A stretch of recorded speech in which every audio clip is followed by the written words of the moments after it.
था कि मूर्छनाओं से आधुनिक ठाट कैसे निकालें। अगर रे को सा मान लिया जाए, ग को सा मान लिया जाए, या फिर माँ को, पा को, किसी को भी अगर सा मान लिया जाए तो कौन सी मूर्छना बनेगी और कौन सा ठाट बनेगा। इस बारे में जो था कि मैंने आपको बताया था कि बच्चों को बहुत कन्फ्यूज़न रहती है, तो उससे रिलेटेड मैंने आपको पता है कि पहले मैं वीडियो अपलोड कर चुकी हूँ और लास्ट में मैंने आपको क्वेश्चन दिया था कि अश्वक्रांता, मत्स्यकर्ता, अश्वक्रांता, अभिरुद्धकर्ता जो है वो किस ठाट के समान है, वो प्लीज़ आप मुझे बताएंगे। तो कई बच्चों ने बहुत अच्छे आंसर दिए, कईयों ने मुझे एकदम करेक्ट आंसर दिया कि इसमें कैसे आंसर निकलेगा, और कई बच्चे क्या कंफ्यूज हो गए कि मैम क्या करें, समझ नहीं आया, प्लीज़ आप बताइए। तो मैं आपको दोबारा आपको बताने की आज कोशिश कर रही हूँ, ठीक है।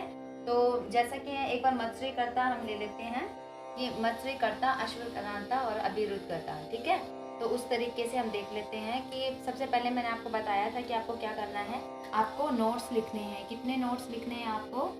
12 नोट्स लिखने हैं। सा, रे कोमल, रे शुद्ध, ग कोमल, ग शुद्ध, म तीव्र, प, फिर ध कोमल, ध शुद्ध, नी कोमल और नी शुद्ध। फिर मैंने आपको बताया था कि जो जो शुद्ध स्वर हैं आप उनको सर्कल कर लीजिए। जैसे ये सा शुद्ध, रे शुद्ध, ग शुद्ध, ये म शुद्ध, प शुद्ध, ध शुद्ध और ये नी शुद्ध जो है हमने उनको सर्कल कर लिया। फिर मैंने आपको बोला था कि सर्कल करने के जस्ट बाद आप एरो का मार्क करेंगे ताकि हमें पता चल जाए कि शुद्ध स्वर हमारे कौन कौन से। नहीं तो 12 स्वरों में क्या कन्फ्यूज़न हो जाती है, बच्चे कन्फ्यूज़ हो जाते हैं, ठीक है। और इससे रिलेटेड अगर क्वेश्चन आता भी है ना तो इतना टिपिकल नहीं आएगा, ठीक है, इतना ऐसा आएगा कि आपको समझ में आ जाएगा, ठीक है। उसके बाद ये मान लीजिए कि अगर मैंने मान लीजिए पा को सा माना। लास्ट वीडियो में मैंने आपको बताया था सा, रे, गा, मा, ये सारे मैंने आपको करके दिखाए थे। अब ये है आपके सामने क्वेश्चन कि अगर पा को सा मान लिया जाए तो कौन सा ठाट बनेगा। अगर पा को सा मान लिया जाए तो कौन सा ठाट बनेगा। तो हम क्या करेंगे, पा के जस्ट नीचे हम क्या रख देंगे, सा, ठीक है, और धा के नीचे हम रख देंगे रे, और नी के नीचे हम रख देंगे ग, ठीक है। इतना आई होप इतना सबको क्लियर हो गया, ठीक है। अब इस सा से पहले क्या आता है, नी से पहले आता है, नी से पहले क्या आता है, ध से पहले आता है पा, और पा से पहले आता है मा। आप ये देख सकते हैं कि ये जो हमारे 7 स्वर हैं वो कंप्लीट हो चुके हैं।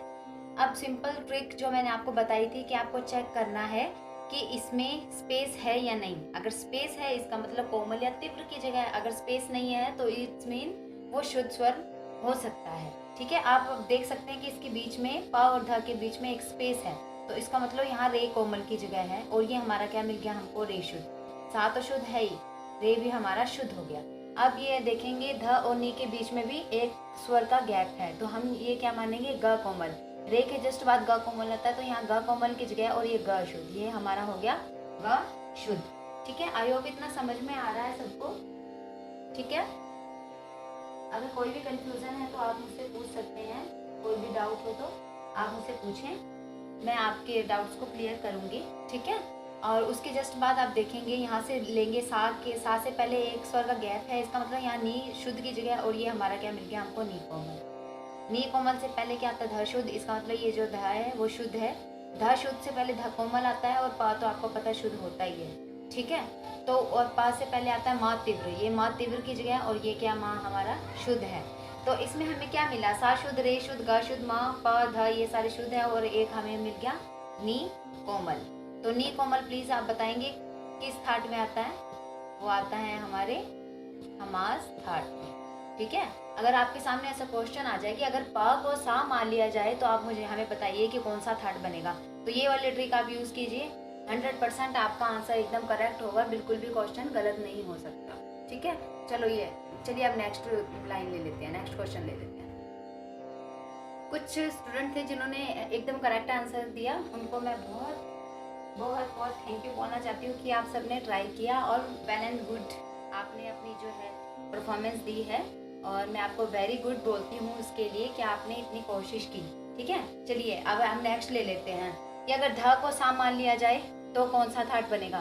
ध के जस्ट नीचे सा रखिए, ठीक है, फिर रे रखिए, सा से पहले नी आता है, नी से पहले ध आता है, ध से पहले पा आता है, पा से पहले मा आता है, और मा से पहले आता है हमारा ग। ठीक है, अब हमें फटाफट से फाइंड आउट करना है कि कौन सा कोमल है और कौन सा तीव्र स्वर है। ठीक है, तो चलिए इन दोनों के बीच में गैप है, तो इसका मतलब यहाँ एक जो नोट है उसकी जगह है, तो ये हमें मिल गया शुद्ध। सा तो शुद्ध है ही, सा से पहले हमारे एक नोट की जगह है, इसका मतलब यहाँ नी शुद्ध की जगह, और ये हमें मिल गया नी कोमल। ठीक है, नी कोमल से पहले आता है ध शुद्ध। यहाँ आप देख सकते कि एक गैप है, एक नोट का गैप है, तो यहाँ शुद्ध है और ये हमें मिल गया ध कोमल। ठीक है, ध कोमल से पहले क्या आता है, पा आता है, ये तो ऑलरेडी शुद्ध होता ही है। पा से पहले क्या आता है, मा तीव्र। मा तीव्र से पहले क्या आता है, माँ शुद्ध। ठीक है, ये ग है, ध्यान दीजिएगा, ये ग है हमारा। पा से पहले मा तीव्र आता है और मा तीव्र से पहले मा आता है, ये हमें शुद्ध मिल गया। मा शुद्ध से पहले आता है गा शुद्ध, और गा शुद्ध से पहले आता है ग कोमल। ठीक है, आई होप इतना समझ में आ रहा होगा। तो आप इसमें देख सकते हैं कि हमें ग कोमल, ध कोमल और नी कोमल मिल गया। तो आप बताएंगे ये कौन से थाट के समान है? तो मैं आपको बता देती हूँ, ये जो है हमारे आसावरी थाट के समान है। आप इसको ध्यान से देख लीजिए, कोई भी कंफ्यूजन हो तो आप मुझे कमेंट कर सकते हैं, और कमेंट बॉक्स में मेरे साथ डिस्कस करके आप ये इस क्वेश्चन को और क्लियर समझ सकते हैं। बाकी मैंने पूरी कोशिश की है आपको करेक्ट समझाने की। चलिए अब नेक्स्ट जो है हमारा लास्ट, वो देख लेते हैं। चलिए अब आगे हम देख लेते हैं कि अगर ये जो हमारा, अगर ये हमारा नी है, नी को सा मान लिया जाए तो कौन सा थाट बनेगा? अगर नी को सा मान लिया जाए तो कौन सा थाट बनेगा? फटाफट से पुट कीजिए। सा, उससे पहले नी से पहले ध से पहले पा से पहले मा से पहले गा, और गा से पहले रे। ठीक है, अब हमें फटाफट से क्लियर करना है। सा तो हमारा शुद्ध है ही, सा से पहले आता है नी कोमल, नी शुद्ध से पहले आता है नी कोमल, ये हो गया नी कोमल। नी कोमल से पहले आता है ध शुद्ध, और ध शुद्ध से पहले आता है ध कोमल, ये ध कोमल हो गया। ध कोमल से पहले क्या आता है, पा आता है। ध कोमल से पहले पा आता है, लेकिन पा हमें यहाँ दे रखा है, इसका मतलब ये हुआ कि ये म तीव्र की जगह, और ये पा हमें दिया नहीं हुआ, ये आ गए यहाँ पे, मान लीजिए ये आ गया पा, और यहाँ आना था हमारा मा तीव्र। ठीक है, यहाँ आप देख सकते हैं एक कंफ्यूजन, बहुत बड़ी कंफ्यूजन है। ठीक है, यहाँ हमें पा शो कर रहा था और यहाँ हमें गैप दिया हुआ था, बट आना था पा यहाँ पर, और ये जो थी जगह वो मा तीव्र की थी। ठीक है, यहाँ पर ये रॉन्ग हो गया। ठीक है, आगे देखेंगे मा तीव्र और ये मा शुद्ध हुआ। ठीक है, और ये मा शुद्ध से पहले ग शुद्ध से पहले गा कोमल से पहले रे शुद्ध, और रे शुद्ध से पहले रे कोमल। देखिए हमारे हिंदुस्तानी क्लासिकल म्यूजिक में ऐसा कोई भी थाट नहीं है जिसके अंदर पाई ना हो।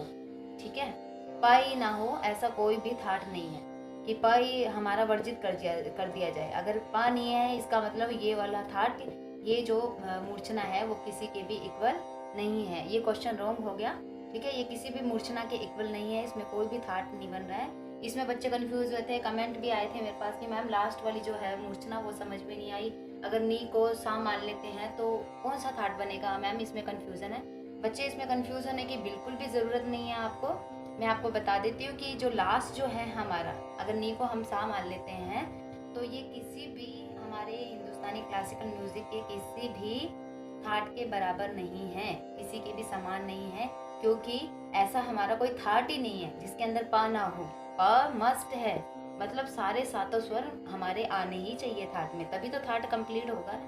ठीक है, आई होप इतना आपको सबको क्लियर समझ में आया होगा। अगर आपको मेरी वीडियो अच्छी लगी हो तो प्लीज़ मेरे चैनल को सब्सक्राइब करें, लाइक करें, कमेंट करें, ताकि मुझे भी अच्छा लगे, थोड़ा मोटिवेशन मिले कि हाँ भाई बच्चे बहुत अच्छे से प्रैक्टिस कर रहे हैं। तो फिर मेरा भी मन करता है मैं अच्छी वीडियोस आपके साथ शेयर करूँ, आपके साथ बनाऊँ, और आप भी मुझसे अपने डाउट्स क्लियर करें। तो ऐसे ही हमारे साथ बने रहिए, प्रैक्टिस करते रहिए। अगर कोई भी कन्फ्यूज़न हो आप मुझे पर्सनली मैसेज भी कर सकते हैं। ठीक है, ऐसे ही प्रैक्टिस करते रहिए। Thank you so much.